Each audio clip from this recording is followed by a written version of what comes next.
2009년 10월 일본 치바현 마츠도시 어느 맨션 2층에서 불이 납니다. 그리고 불이 꺼진 후 사건 현장에선 그 맨션에 살고 있던 치바대학 원예학부 4학년 여대생의 시체가 전라로 발견됩니다. 시체에 날부치의 상처가 있는 것으로 보아 경찰은 이 여대생의 죽음을 자살이 아닌 타살로 생각하고 수사를 시작합니다. 과연 이 맨션에선 무슨 일이 있었던 걸까요? 이 여성은 왜 살인 당한 걸까요? 범인은 누구인가? 범인은 다테야마 타츠미라는 사람이었습니다. 체포 당시 48세였던 타츠미는 큐슈 가고시마에서 태어났습니다. 타츠미는 중학교를 졸업한 후 고등학교에 진학하지 않고 바로 빵집에 취직합니다. 하지만 빵집에선 오래 버티지 못하고 바로 다른 직장을 찾게 됩니다. 하지만 그 직장에서도 제대로 된 적응을 못하고 바로 나와버리죠. 타츠미는 조금 일하다가 새 직장을 찾고 조금 일하다가 새 직장을 찾는 일을 계속해갔습니다. 이런 타츠미는 어머니의 동생 외삼촌과 친하게 지냈습니다. 그런데 이 외삼촌의 잘못된 교육으로 타츠미는 아주 이상한 잘못된 가치관을 가지게 됩니다. 이 가치관은 무엇이었냐? 어떤 교육이었냐? 타츠미의 외삼촌은 타츠미에게 여자를 헌팅해라 명령했습니다. 그리고 타츠미가 만약 헌팅에 성공하면 외삼촌은 차를 끌고 와서 그 여성을 집까지 데려다 줄게 라면서 속인 후 여성의 집이 아닌 자기의 집으로 억지로 데려갔습니다. 그리고 그 여성을 다른 남자들과 함께 강간했습니다. 타츠미의 외삼촌은 이런 더러운 행위를 몇 번이나 계속했습니다. 그리고 외삼촌의 이런 쓰레기 짓을 타츠미는 계속해서 옆에서 보고 있었습니다. 타츠미는 이런 외삼촌의 쓰레기 짓을 보고 이상한 잘못된 가치관을 가지게 되죠. 여성은 전부 처음은 싫다고 했으나 마지막에는 좋다고 말했다. 때리고 차면서 끝까지 반항한 마지막까지 싫어했던 여성은 단 한 명뿐이었다. 이런 것을 보고 자란 타츠미는 여자는 강간하면 기뻐하고 오는 존재 라고 생각하기 시작합니다. 그런데 남자 여러 명에게 둘러싸인 후 이 남자들이 무서운 분위기를 연출한다면 끝까지 반항할 수 있는 사람이 몇 명이나 있을까요? 남자인 저도 굉장히 무서워서 어쩔 수 없이 저런 말을 했을 것 같습니다. 다만 타츠미는 중학교를 막 졸업한 어린아이였기에 정상적인 판단을 못한 것이 아닐까. 저런 외삼촌이 없었다면 이제부터 설명할 비극이 일어나는 일이 없지 않았을까. 굉장히 아쉽습니다. 타츠미의 범죄. 타츠미는 18살 때부터 상해죄와 사기죄로 경찰에 잡혀 2년을 소년원에서 보냈습니다. 그리고 타츠미는 20살에 소년원을 나와 다시 절도로 경찰에 잡혀 징역 1년, 집행유예 3년을 선고받습니다. 이게 끝이 아니라 23살에도 강도 강간죄로 또다시 잡혀 징역 7년을 선고받습니다. 이렇게 30살에 다시 세상에 나온 타츠미는 드디어 정신을 차렸는지 조용한 생활을 합니다. 하지만 개벌은 난 못 준다고 41세에 다시 여성이 사는 맨션에 침입했고 이에 강도 주택침입죄로 또다시 징역 7년을 선고받습니다. 48세에 다시 세상에 나온 타츠미는 드디어 정신 차리냐? 아닙니다. 타츠미는 나오자마자 바로 범죄를 저지릅니다. 주거침입, 절도, 강도, 강간, 방화, 강간미수 등 얼마나 헤집고 다녔을까. 타츠미는 출소 후 또다시 붙잡히기 전까지 900만원 정도를 훔쳤다고 합니다. 그리고 이렇게 훔친 돈으로 유흥업소에서 식사를 해결했으며 한 번의 식사에 100만원 정도를 사용한 적도 있을 정도로 흥청망청 훔친 돈을 사용했다고 합니다. 게다가 타츠미는 인터넷 카페도 자주 갔으며 인터넷 카페에서 대놓고 강간물의 AV를 보고 딸딸이를 쳤다고 합니다. 그래서 점원들은 타츠미를 향수 딸딸이 아저씨라고 불렀다고 합니다. 치바 마츠도시 여고생 살인 사건. 출소한 타츠미는 일은 하기 싫었지만 돈은 필요했습니다. 그래서 타츠미는 빈집에 들어가서 돈을 훔쳤습니다. 그리고 이 과정에서 집주인의 성별을 확인했고 집주인이 남자였을 경우 절도만 하고 바로 도망쳤습니다. 하지만 여자인 경우에는 남아서 주인이 돌아오길 기다렸고 돌아온 주인에게 강도질과 강간을 했습니다. 타츠미는 출소 50일째 되는 날 역시 똑같은 범죄를 저질렀습니다. 괜찮은 집을 물색하고 그 집에 침입했습니다. 타츠미는 평소처럼 빈집에 들어가고 집주인의 성별을 확인합니다. 집주인이 여자라는 것을 알게 된 타츠미, 몰래 숨어 집주인이 돌아오는 것을 기다립니다.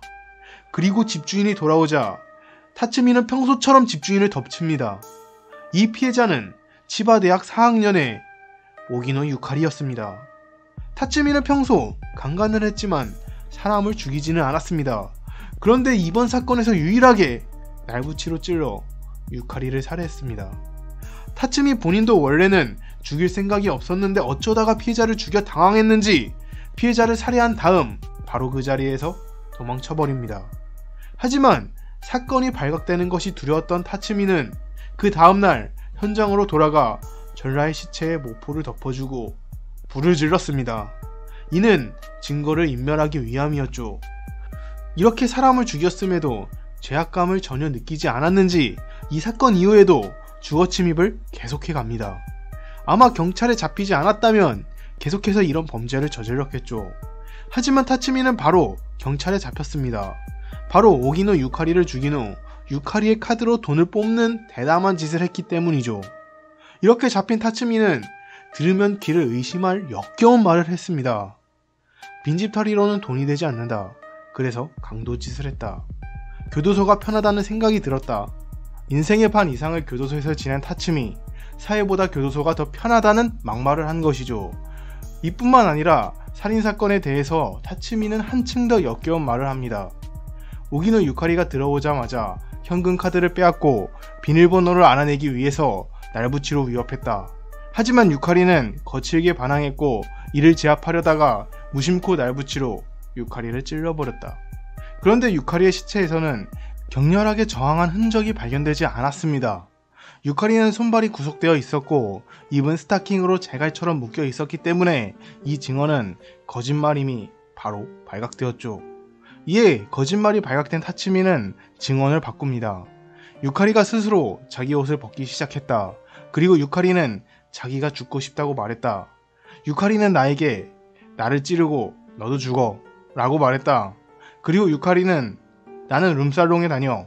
그래서 항상 손으로 셀 수 없을 정도의 남자를 동시에 사귀고 있지 라고 말했다. 타츠미는 자기가 죽인 오기노 유카리가 자살 희망자였다는 말과 유흥업소 여자라는 망언을 한 겁니다. 심지어 타츠미는 피해자에게 단 한마디의 사과조차 하지 않았습니다. 타츠미는 사회보다 교도소가 편하다는 말을 했습니다. 그런데 왜 타츠미는 이런 형벌을 줄이기 위한 거짓말을 했을까요? 일본에는 한국과 다르게 사형 제도가 있습니다. 그래서 아마 타츠미는 사형 선고 받는 것이 두려워서 그러지 않았을까? 저 개인적으로 생각해 봅니다. 남을 죽여놓고 자기 목숨은 아깝다니 정말 쓰레기 같습니다. 아무튼 타테야마 타츠미는 이 사건으로 어떤 판결을 받았을까요? 타츠미의 형량. 인생의 반 이상을 교도소에서 보내고도 계속해서 범죄를 저지르고 사람까지 죽인 타츠미, 어떤 벌을 받았을까요? 일본의 재판소에서는 출소 후 바로 살인사건을 일으킨 점이나 이 방법이 상당히 악질적이고 냉혹했다는 점, 전과가 있지만 반성을 전혀 하지 않았다 등의 이유로 처음에는 타츠미에게 사형을 선고했습니다. 처음이라니? 네, 처음이라는 것은 이 사형 선고가 나중에는 바뀌었다는 말이죠. 왜? 다테야마 타츠미는 많은 범죄를 일으켰지만 살인을 한 것은 딱 한 번이었습니다. 그리고 당시 일본에서는 한 명을 살인하고 사형 판결을 받은 전례가 없었습니다. 그래서 이것에 대해서 일본에서는 여러가지 말이 나왔습니다. 과연 다테야마 타츠미의 사형 판결은 올바른 것이냐? 물론 여기서 감정적으로 사건을 본다면 사형에 반대하는 사람들은 없을 겁니다. 하지만 법이라는 것은 감정적으로 판단하는 것이 아니죠. 2013년 10월 8일 도쿄재판소에서는 다테야마 타츠미에게 사형 선고를 폐기하고 무기징역을 선고합니다. 타츠미는 살인이 처음이었고 살인 피해자도 한 명이다. 게다가 타츠미의 살인은 계획적인 살인도 아니었고 사리가 있었던 것도 아니다. 이를 고려해 사형을 판결하는 것은 합리적이지 않다고 판단하여 무기징역으로 한다. 요약하자면 과거의 판례, 법적인 근거로만 생각했을 때 타츠미의 범죄는 살인 판결까지 갈 정도는 아니다가 될 수 있네요. 이런 판결에 일본인들은 과연 납득을 했을까요? 일본 네티즌의 반응. 이 사건의 일본 네티즌의 반응입니다. 사형 선고를 내릴 수 있는 용기 있는 판사는 없어? 왜 무기징역이야? 납득할 만한 설명을 듣고 싶어. 이렇게 큰 범죄를 저질러 놓았는데 무기징역으로 끝나는 거야? 사람 한 명의 생명의 무게를 좀 더 제대로 생각해야 돼. 이런 범인은 극형을 주면 좋은 거 아닌가? 죄 없는 인간이 살해됐는데 재판원 재판에서 사형이 결정됐다면 사형으로 좋지 않아? 그걸 재판관이 뒤집어서 이런 기축같은 놈을 살려두다니 일본의 어둠을 본 느낌이야. 라는 식의 반응이 많았습니다. 저 수다르의 개인적인 의견으로는 법이라는 것에 감정이 섞여 들어가는 순간 법에 대한 신뢰가 깨지는 것은 사실이라고 생각합니다. 그래서 저 판결은 어느 정도 이해가 됩니다. 하지만 사람 한 명의 생명의 무게를 좀 더 제대로 생각해야 돼. 에는 굉장히 공감이 갑니다. 법의 신뢰가 문제라면 아싸리 이런 살인사건에 전부 강력한 형벌을 주는 것이 옳지 않나 생각이 드네요. 그 외에도 이건 만화 얘기인데 데스노트의 야가미 라이토는 정의네. 만약 이 세상에 키라가 있다면 나는 경찰보다도 키라를 정의롭다고 생각할 거야. 미쳤냐? 등 사건 결과를 뒤집어 놓은 재판관을 욕하는 내용과 타츠미가 사람 같지 않다는 내용들이 많았습니다. 여러분들은 이번 사건 어떻게 보셨나요? 괜찮다면 여러분의 생각을 댓글로 남겨주세요. 나르다르 수다르였습니다.